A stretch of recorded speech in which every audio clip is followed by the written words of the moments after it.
semua, selamat kembali bergabung di channel kami di YouTube AOSK3 ini.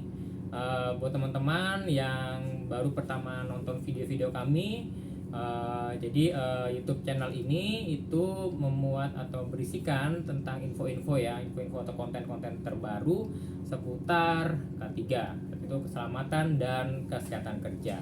Nah, sobat AOS semua, pada kesempatan kali ini kita akan membahas satu topik yang sangat menarik, yaitu mengenai manajemen waktu dan prioritas. Nanti kita akan belajar bersama-sama, sharing bersama-sama bagaimana kita bisa memanage waktu dan prioritas kita sebagai pekerja ya, agar pekerjaan kita tuh bisa dapat selesai dengan baik.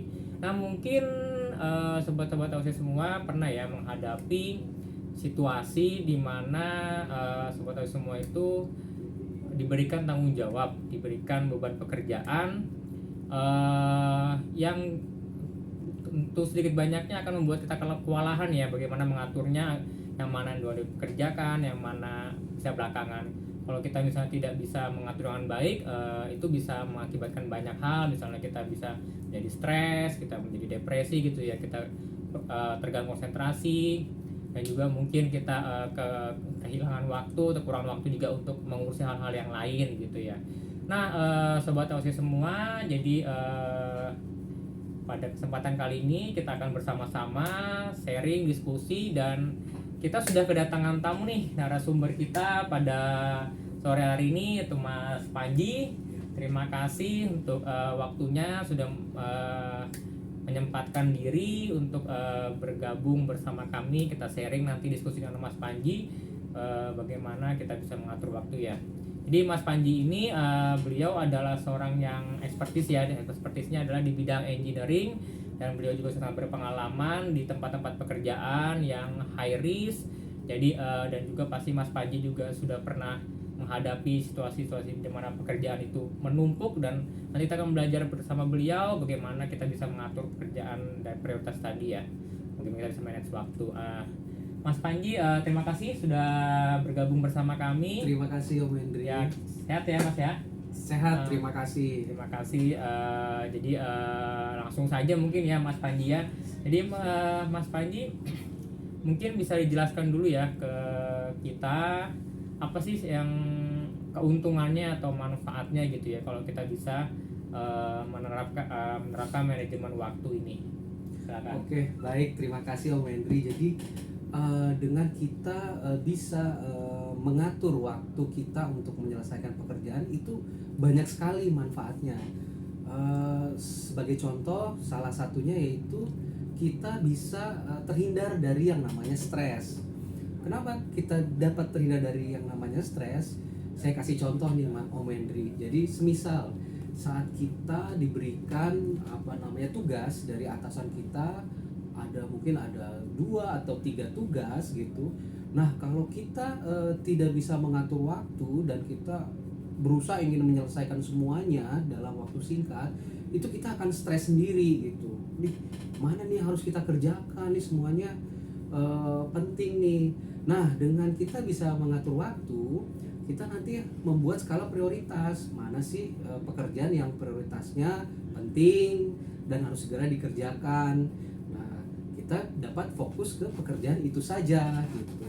Nah, dengan kita fokus ke pekerjaan itu saja, pekerjaan itu dapat segera diselesaikan, kualitasnya baik, kita bisa cross check lagi sehingga kualitas pekerjaan menjadi baik gitu, sehingga kita mendapatkan apresiasi dari rekan maupun atasan kita gitu. Nah, yang kedua yaitu kita juga punya banyak energi setelah kita selesai menyelesaikan pekerjaan itu. Kita menjadi lebih percaya diri karena kita sudah menyelesaikan yang prioritas dan juga penting gitu ya, sehingga kita percaya diri dan kita biasanya mampu menyelesaikan pekerjaan-pekerjaan lain yang sifatnya tidak prioritas dan lebih ringan. Kurang lebih seperti itu Om Hendri, manfaat dari manajemen waktu. Nah, jadi sobat semua, jadi ternyata banyak ya manfaat yang bisa kita peroleh kalau kita bisa memanage waktu. Kita bisa tadi terhindar dari stres, dan juga kalau kita tadi bisa memanage waktu, kita bisa punya banyak lagi energi ya. Setelah kita bekerja kan mungkin kita punya kita yang lain, jadi kita masih punya energi yang sisa tadi itu nggak habis untuk pekerjaan ya, kita bisa untuk melakukan pekerjaan-pekerjaan yang lain. Nah, oke Mas Panji, kemudian bagaimana sih kita bisa menerapkan, atau mungkin tips dan triknya ya, tips dan triknya bagaimana kita bisa menerapkan agar manajemen waktu itu bisa benar-benar kita kerjakan dengan baik gitu, seperti itu. Kira-kira Oke. gimana, Mas? Tipsnya yang pertama, kita harus dahulukan pekerjaan yang mendesak. Nah, pekerjaan itu seperti yang tadi aku ceritakan, itu seringkali kita mendapatkan beberapa pekerjaan dalam satu waktu gitu ya, dari rekan kerja ataupun dari atasan kita. Nah, kita segera memilah pekerjaan-pekerjaan itu, mana sih yang kiranya pekerjaan itu penting dan mendesak gitu. Lah, lebih bagus kalau kita bisa menggunakan yang namanya tabel Mathematrix Eisenhower. Nah, di situ kita bisa memilah mana pekerjaan yang penting dan lalu ada juga pekerjaan yang penting tapi tidak mendesak gitu. Nah, jika pekerjaan itu penting dan mendesak, kita segera kerjakan. Tapi kalau itu penting tapi tidak mendesak, mungkin kita bisa menyicil pekerjaan tersebut. Nah, tapi kalau pekerjaannya tidak penting tapi mendesak, mungkin sebaiknya kita delegasikan ke subordinate kita atau rekan kerja kita yang lain.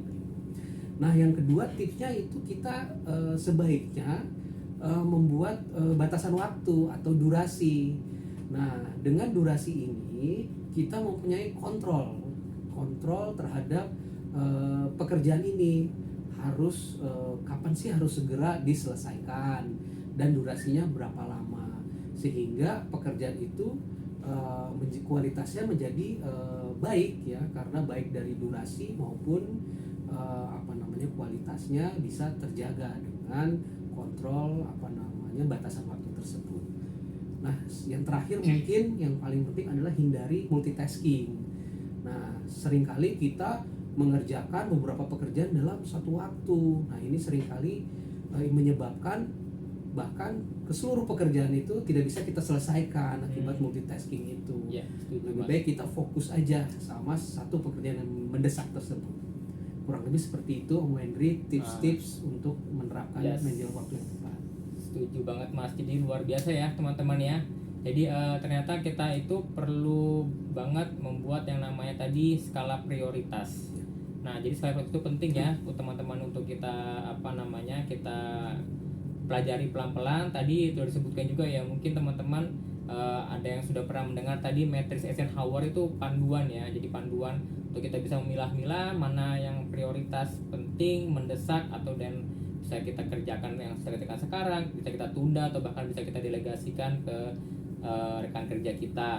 Kita juga tadi perlu ya untuk membuat batasan waktunya nih, kita jangan sampai kita melibatkan waktu tadi, supaya kita bisa mengerjakan pekerjaan yang lain juga.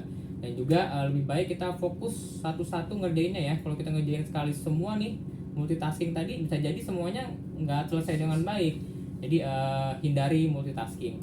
Oke, tadi kita sudah belajar bagaimana apa sih manfaatnya ya teman-teman semua, juga bagaimana kemudian kita bisa menerapkan manajemen waktu tadi.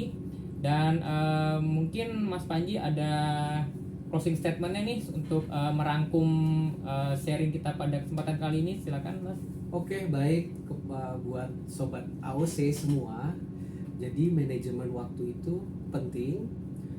Kerjakanlah pekerjaan yang prioritas dan mendesak, sehingga kualitas pekerjaan teman-teman semua akan menjadi bagus dan mendapatkan apresiasi dari rekan kerja maupun dari atasan teman-teman. Mungkin itu saja dari saya. Terima kasih, Om Henry. Oke, terima kasih sobat AOC semua.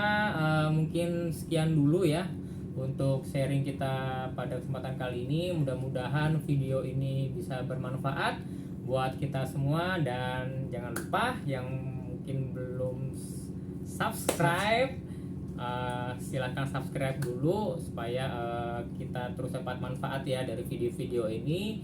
Dan jika mungkin video ini bermanfaat, bisa di share ke teman-teman yang lain. agar juga nanti kita lebih semangat lagi ya untuk bikin video-video nanti ke depannya. Oke, kira-kira mungkin itu dulu buat itu semua. Terima kasih. Sampai ketemu lagi.